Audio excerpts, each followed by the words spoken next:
নমস্কার সকলকে। তো বন্ধুরা, এবার কেরালা ব্লাস্টার এফসির প্লেয়ার খেলতে নামছে কেরালা ব্লাস্টার এফসির বিরুদ্ধে।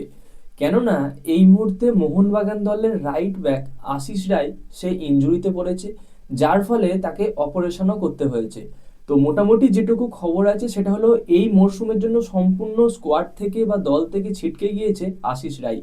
যে কারণে কোচ সের্জিও লোবেরের প্রিয় ছাত্র আমায় রানওয়াডে, যাকে কিন্তু লোন ডিলে 1 বছরের জন্য তাদের নিজেদের দলে সাইন করালো মোহনবাগান সুপার জায়ান্ট দল।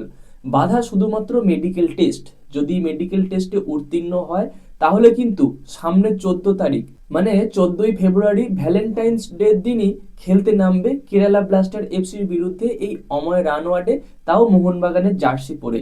বিষয়টা ইন্টারেস্টিং হলেও এটাই সত্যি। তো এই মুহূর্তে এইটাই আপডেট ছিল আমার রানওয়াডেকে নিয়ে। এবং এছাড়া যদি আরো অন্যান্য কিছু আপডেট নিয়ে কথা বলি, তার মধ্যে একটা হলো ইস্টবেঙ্গল দলকে নিয়ে আছে।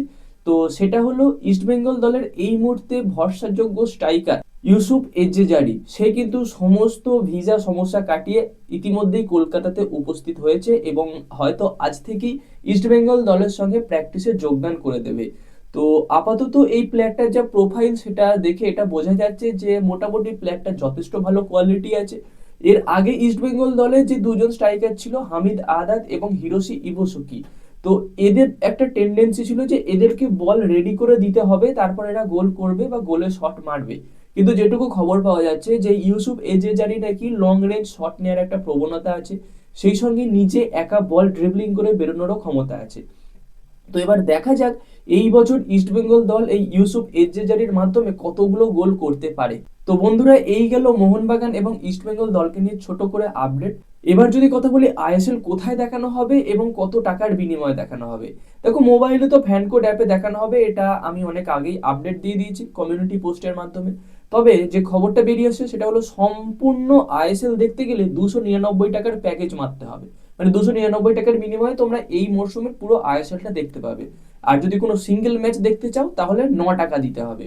তো আপাতত টাকার বিনিময়ে দেখতে হবে আইএসএল, এটা মোবাইলের কথা হলো। এবার যদি টিভির কথায় যাই, যে টেলিভিশনে কোথায় দেখবো, তো এই বিষয়ে এখনো কোনো আপডেট আসেনি। তবে টেলিভিশনেও একটা দেখানোর পরিকল্পনা চলছে, কারণ সবাই তো আর মোবাইল নিয়ে সবসময় বসে থাকবে না। অনেক কেউ আছে যারা টিভিতেও দেখবে, অনেক কেউ কি আমি 50-50 করতে পারি, 50% লোক দেখবে মোবাইলে, 50% লোক দেখবে টিভিতে। তো সেই ব্যাপারটা নিয়েও ভাবনা চিন্তা করছে এআইএফএফ, হয়তো টিভিতেও কোনো না কোনো একটা চ্যানেলে টেলিকাস্ট করা হবে। তো সেটা কোন চ্যানেলে সেই বিষয়ে আপডেট এলে আমি অবশ্যই তোমাদের সঙ্গে শেয়ার করে দেবো। তো আপাতত এই আপডেট কটাই তোমাদের সঙ্গে শেয়ার করার ছিল। এবং আজ থেকে তো আইসিসি টি20 বিশ্বকাপ শুরু হয়ে গেছে। আর এই বিশ্বকাপ সম্পর্কে আপডেট যদি তোমরা পেতে চাও তাহলে আমাদের চ্যানেলটাকে সাবস্ক্রাইব করে দিও। অলরেডি দুটো একটা ভিডিও চলেও এসেছে এবং এর পরবর্তীতে আরো ভিডিও আসবে। তো গাইস, এই ভিডিওতে এই পর্যন্তই, দেখা হচ্ছে পরবর্তী ভিডিওতে। Bye bye.